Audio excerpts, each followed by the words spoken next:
Welcome back. All right, so I wanted to do a preview of an event that's going to start in roughly 2.5 hours' time, and that is Money in the Bank 2024. I absolutely love this event. It's great. I think it's going to be a fun one. Now, I've seen some complaints that not all the titles are on the line. There's only 5 matches. I have no problem with there only being 5 matches. None. Doesn't bother me at all. And so it's headlined, at least on paper, headlined by Damian Priest and Seth Rollins fighting for the World Championship. That could be the opening match.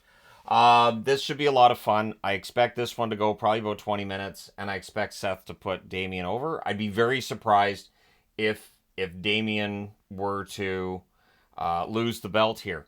I will say this: you could always book it that this match comes on last, and you could have Drew McIntyre win the Money in the Bank, come out to cash it, get in the ring. The bell sounds to start him challenging Priest. Maybe he's all maybe he's got a bad knee after the match against Rollins, and then CM Punk comes out and twonks Drew McIntyre with a chair and costs him his Money in the Bank chance. I don't think that happens, but the way that WWE's been with Drew McIntyre, it could. So that being said, I do expect Damian Priest to retain here and then set up a match at SummerSlam, which should be a lot of fun. Is it going to involve other members of the Judgment Day, which seems like it's falling apart in front of our eyes as Liv Morgan just does everything she can to ruin it. Liv's not on the card. I'm fine with that. We know that her and Rhea Ripley are going to have an interaction once Rhea gets back. And congratulations to Rhea Ripley. She married Buddy Matthews this past week. So congratulations to her on using her time off to go out and get married. Kudos. The men's Money in the Bank match should be amazing. You have Jey Uso, who absolutely could win it here. He's my pick. I think he ends up winning it. I'd kind of be surprised if he doesn't. Just they built him up so much. But you could also make the argument that at this stage, main event Jey Uso doesn't really need a Money in the Bank briefcase, right? But in the event that one of the members of the Bloodline wins the title, wouldn't it be great if Jey just cashed in right after? Anyways, Carmelo Hayes is in this match. Hayes is a fantastic wrestler called up from NXT. I don't think he wins this here. I don't think it's the time yet to pull the trigger on that. We'll see. We'll see what they do. Andrade, I've seen complaints about Andrade and how they don't understand what Triple H sees in him. He's a good worker. I don't feel like he connects with the crowd as well as he could. And it feels like a lot of the issues he was having getting over in AEW, he's having in WWE again. So we'll see how long Andrade's in WWE this time around. But I do not think we're going to see Andrade win the briefcase here. Chad Gable would be a fascinating option. But more fascinating would be during the match, the Wyatt Six come out and drag him out. I mean, drag him out kicking and screaming. That would be fantastic. That'd be great. Just imagine if before the match he goes to Otis and says, "Look, I need you to watch my back." And then during the match they show Otis in the back and he's knocked out. And then the lights go out briefly, not for a long time. You don't want to do that during a ladder match and distract from the match entirely. But the lights come out and come up and there's Uncle Howdy and just drags a screaming Chad Gable away from the ring, and then that could be a whole new storyline for him. LA Knight, I don't think wins the briefcase. Like I can picture certain guys cashing in. I don't think LA Knight does. I don't think he needs it. I don't think LA Knight needs it. I think you can make the argument for LA Knight getting a title shot soon. The thing is, have they already missed on that? Like, should they have struck while the iron was hot with him months ago? Because it doesn't feel like he's as big a deal now as he was, say, 6-8 months ago. There's just so many wrestlers right now that are over, and there's so many really good storylines. It kind of feels like LA Knight gets lost there. And then there's Drew McIntyre. Now, Drew would be an obvious pick, but more obvious would be CM Punk screwing him over and making sure he doesn't get the briefcase. So Drew McIntyre goes up the top of the ladder, everybody else is around the ring and they're out cold. Drew's just going to march up, and out comes CM Punk and hits him with a chair, and he's out. So maybe we see some shenanigans like that. Maybe we see Gable and McIntyre both getting, pulled out, and then Jey Uso wins it, right?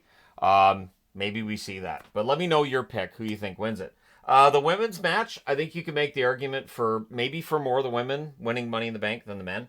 Io Sky won it last year. I can't see her winning it this year. But Io Sky does not put on bad matches. It's not possible. She doesn't always connect really well with the crowd on the main roster, not like she did in NXT.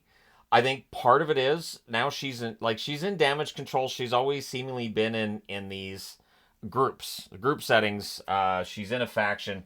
I think if she was on her own and as a babyface, and if they let her go out and do what she did in NXT, I think she'd connect with the fans maybe a little bit better. So we'll see how long Damage Control's around for.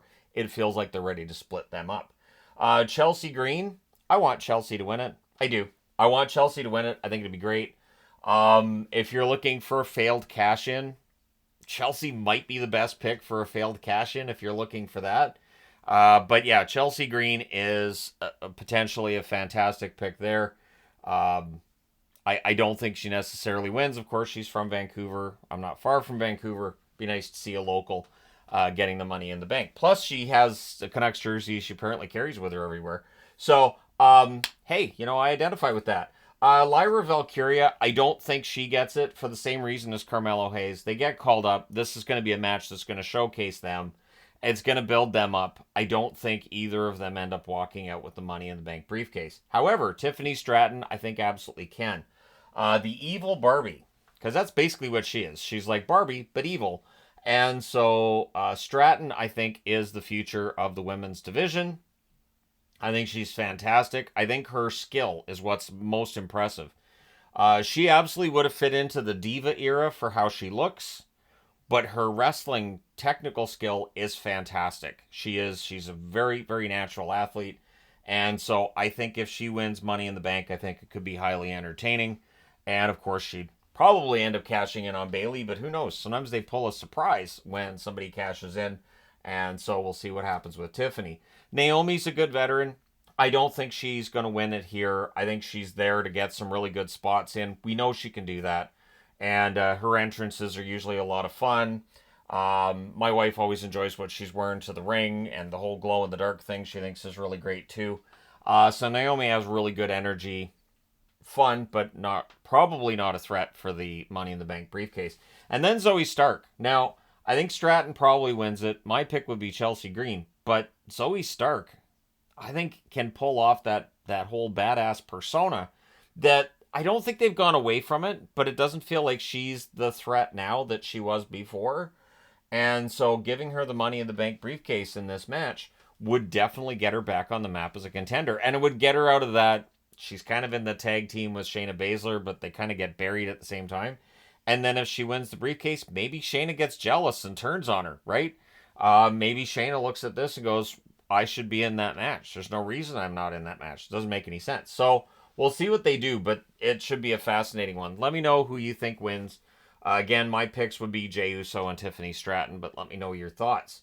The Intercontinental title's on the line. I think most are expecting Braun Breaker to beat Sami Zayn and keep his undefeated streak alive. I think that does happen. I hope it's not a squash. I don't want to see Sami Zayn get the Kofi Kingston treatment. I know he won't get dropped down the lineup like Kofi did. He's not going to end up in a tag team in a couple weeks like Kofi just went right back to being in tag matches after he got squashed by Brock. I don't think Braun's going to pull a Brock Lesnar here, but Braun is the future. He absolutely is. And so I think he wins the belt here. I hope it's a really good match, and I hope Sami gets a rematch as well. Obviously, you've got Gunther, you've got Braun Breaker, you've got some pretty good, strong stars who are ready to make that breakthrough and become the future face of the WWE. So, yeah, we'll see who comes out on top there. And then you have a six-man tag match, and this is going to be the storyline match of the night. This is where all kinds of storylines I think are going to get told. But the one everybody's interested in, outside of the fact you got Cody Rhodes, Randy Orton, and Kevin Owens, so there's a chance. Maybe Randy Orton turns on Kevin Owens. There's that chance, because Randy Orton will do Randy Orton things. But obviously, there will be an expectation Roman Reigns shows up. I don't know that he gets physical in the match, but you've got 3 of 4 members of the Bloodline in this match. So Solo Sikoa, Tama Tonga, Tonga Loa, and Jacob Fatu. I love that they've kept the names they had on the Independents and in Japan. There's no way Vince would have done that. There's no way Vince would have had them use their names from the Independents or from New Japan. So I think it's great that they've kept those names, and they come across as legit badasses. They come across as being a little more unpredictable and over the top. So I think this is well booked. I think it's been really well done. I think they're building up Solo Sikoa to at some point become the champion. I don't know if it's going to be within the next few months, but I think they're building him up to get that run, or at the very least, get him close, and then Roman Reigns comes back and lets him know why he's the head of the table. My prediction for this match is simple. At some point during this six-man tag match, Paul Heyman comes out onto the stage. Solo Sikoa, it has to be Solo, I think anyways, goes to confront Heyman, and then the music starts. Now, you could go with Roman's current theme, but I think if he's going back to being a face, I think the old Shield music could work. I do. I think the old Shield music could work. And I think him coming out wearing the sort of Shield outfit that he wore would make a lot of sense because he's going to war. So we'll see if that's what happens, but I think that's where it goes. And then the distraction that results sees the good guys end up winning the match again, unless Randy Orton decides, to heck with it. I haven't been a heel for a while. Why don't I give that a shot? But yeah, we'll see. It should be fascinating because right now Roman Reigns is the most over he's been. And he hasn't had to do anything to get there. Just people don't want Solo to be the guy who's the head of the table. I didn't think Solo was going to be the head of the table. I thought they were going to set it up that it'd be The Rock. Maybe The Rock's a little too busy for that. Maybe that was the plan and they changed the plan. But either way, they've done a really good job of getting over the other Samoan wrestlers. But again, I'm just, when is Nia Jax going to join? She's part of the family. Why is she not in the bloodline? How many times have people on the internet said the only reason she has a job is because she's The Rock's cousin? Well, lean into that. Put her in the bloodline. I mean, you've got Rhea Ripley in Judgment Day. It's going to be Liv, and Judgment Day might fall apart. But come on, you could have Nia as the female member of the bloodline. It can absolutely work. She's right there. She's even on the same show. I'm not sure why they haven't at least thought about it. Or maybe they have and they decided, nah, we'll just leave her on her own. But let me know your thoughts. And I know people will ask, why isn't he talking about the AEW events and everything? I tried watching Dynamite this week. I can watch individual segments of Dynamite, but as a show, it's hard because WWE right now has all of these crossover storylines that work. They don't feel forced, and they grow slowly. Watching Simon Miller in the ups and downs videos that he does on Walk Culture, he's pointed out when he does his reviews that if you look in the background and you zoom in, these two wrestlers are seen talking in the background. That always pays off.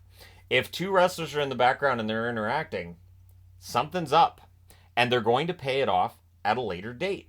So I think that's absolutely fantastic, and it's the attention to detail that's going on in WWE right now that shows that the booking and the writing are working really, really well seamlessly. And so, yeah, Ethan Page, too, came out and said that, WWE feels far more organized than AEW. It's kind of chaos in AEW, which is kind of how it feels when you're watching the show. So, and I'm not trying to say that to I got to put down AEW. I'm saying it as a compliment to WWE. It was 5 years ago I was doing videos about how terrible WWE was to watch and how I couldn't handle it anymore. But now it's really turned it around, meaning that AEW can turn it around as well, if there's any money left. Because, man, if you have not heard Jim Cornette talking about their budget in Nevada for that week, a lot of money. That's, I mean, I've never put together a wrestling show, but give me that budget, I could create one hell of a wrestling show for that kind of budget. And I don't know where the money went, is the question that I have. Some of the fees that they try to write off, I'm like, man, how in the world did that figure come up? That's a lot of money. So, yeah, but let me know your thoughts. Hit like and subscribe if you haven't done so already. And hey, thank you guys so much for all your support. I will talk to you again soon.